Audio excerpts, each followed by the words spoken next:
Imagine the dense, steamy jungles of Skull Island, a land lost to time. We all know its undisputed king, the mighty Kong. For decades he's reigned supreme, a colossal ape of immense power and surprising intelligence. But what if a challenger from Earth's own prehistoric past slithered into his domain? A creature so vast, so terrifying, it once ruled the planet's rainforests. I'm talking about Titanoboa, the largest snake that ever lived. Today we're staging the ultimate clash for the jungle throne. Kong versus Titanoboa. Who would truly emerge as the apex predator? It's a battle for survival, a war for a kingdom. Let's start with the reigning champion, Kang. We've seen different versions of him, but let's focus on the modern cinematic titan. Standing over 100 meters tall and weighing thousands of tons, Kong is a walking mountain of muscle and raw brute force. His strength is legendary. He can shatter rock formations with a single punch, rip colossal monsters apart with his bare hands, and his durability allows him to withstand incredible amounts of punishment. But don't mistake his brawn for a lack of brains. Kong is a strategic fighter. He uses his environment, turning trees into spears and rocks into projectiles. He understands his opponents, exploiting their weaknesses with cunning and battlefield experience. He's not just a beast, he's a warrior king, defending his home with a fierce intelligence that makes him more than just a physical threat. His agility is also astounding for his size, allowing him to leap and climb across treacherous terrain with breathtaking speed. Kong's greatest asset might be his heart, a relentless will to fight and protect. Now, let's introduce the challenger, slithering out from the shadows of prehistory, Titanoboa. Forget everything you know about snakes. This was a serpent of monstrous proportions. Fossil records suggest Titanoboa could reach lengths of up to 15 meters, or nearly 50 feet, and weigh over a ton. Now, for this battle to be fair against a 100-meter-tall Kong, we have to scale our snake up. Let's imagine a Titanoboa maximus, a theoretical version that grew to a size comparable to Kong's, say around 120 meters long. This isn't just a snake. It's a living, breathing river of muscle. Its primary weapon is constriction. A creature of this size could generate crushing force beyond comprehension, enough to pulverize steel and bone. Imagine coils as thick as a bus wrapping around you, squeezing the very life out. And then there are the fangs. While the real Titanoboa wasn't venomous, a creature of this mythical scale might have evolved fangs capable of piercing even Kong's tough hide, delivering deep, debilitating puncture wounds. Its stealth is another key advantage. It could move silently through the dense jungle, using the terrain for camouflage, waiting for the perfect moment to ambush its prey. Its one-track mind is pure predator instinct: find, constrict, and consume. So, the stage is set. The deep, verdant jungle of Skull Island. Let's imagine the fight begins. Titanoboa, the master of ambush, would likely make the first move. It could lie in wait, submerged in a deep river or coiled among the massive roots of ancient trees. As Kong patrols his territory, the snake strikes. In a flash of scales and fury, Titanoboa lunges, aiming to wrap its colossal body around the Ape King. This is where the battle is decided in the first few seconds. If the snake gets a full tight coil around Kong's torso and arms, it could be over quickly. The sheer constrictive force would be immense, restricting Kong's ability to breathe and use his powerful limbs. Kong's ribs would groan under the pressure, his immense strength tested like never before. He would be fighting against a living hydraulic press. But Kong is no easy prey. He's a veteran of countless battles against giant creatures. The moment he feels the coils, his survival instincts would kick in.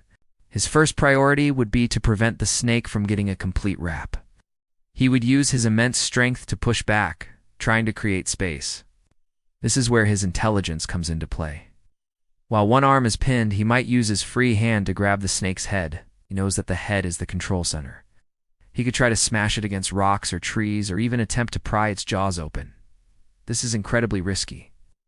Titanoboa's head would be a flurry of motion, snapping and biting, its fangs searching for a purchase on Kong's flesh.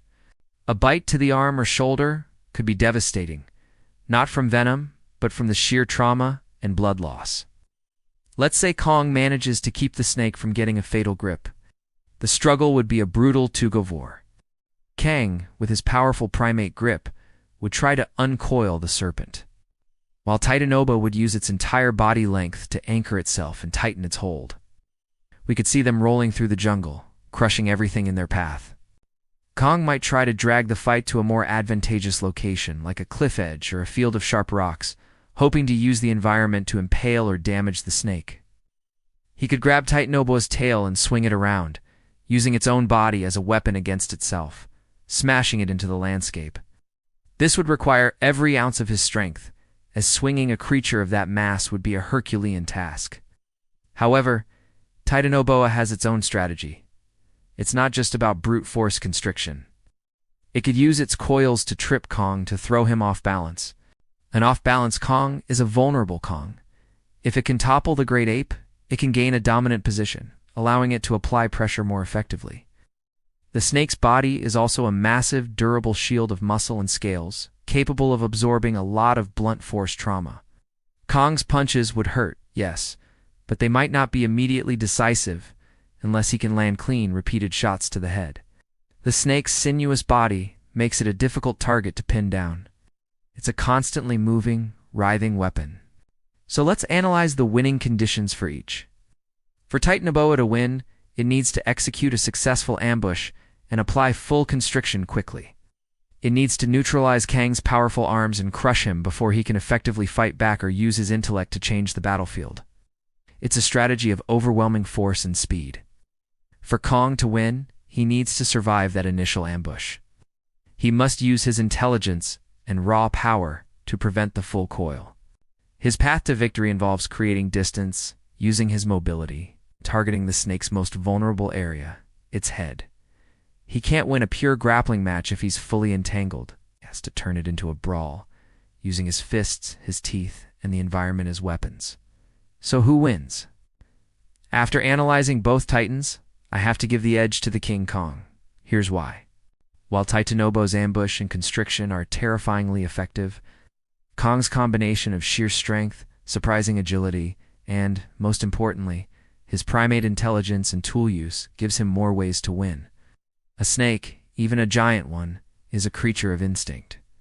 Kong is a thinking warrior. He has faced down creatures with claws, teeth, and even atomic breath.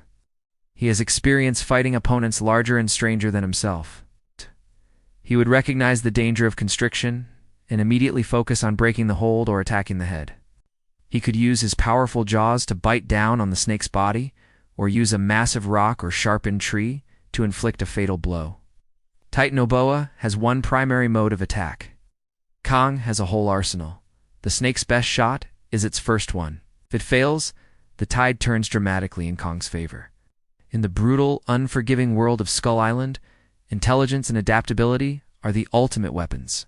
Kong would endure the initial assault. Through a combination of brute force and cunning strategy, he would find a way to crush the serpent's head, reasserting his dominance. The throne of the jungle would remain his. What do you guys think? Could the colossal serpent dethrone the king, or is Kong's reign absolute? Let me know your battle scenarios in the comments below. I read every single one. If you enjoyed this epic showdown, be sure to smash that like button and subscribe for more battles between the greatest titans imaginable. Thanks for watching, and I'll see you in the next one.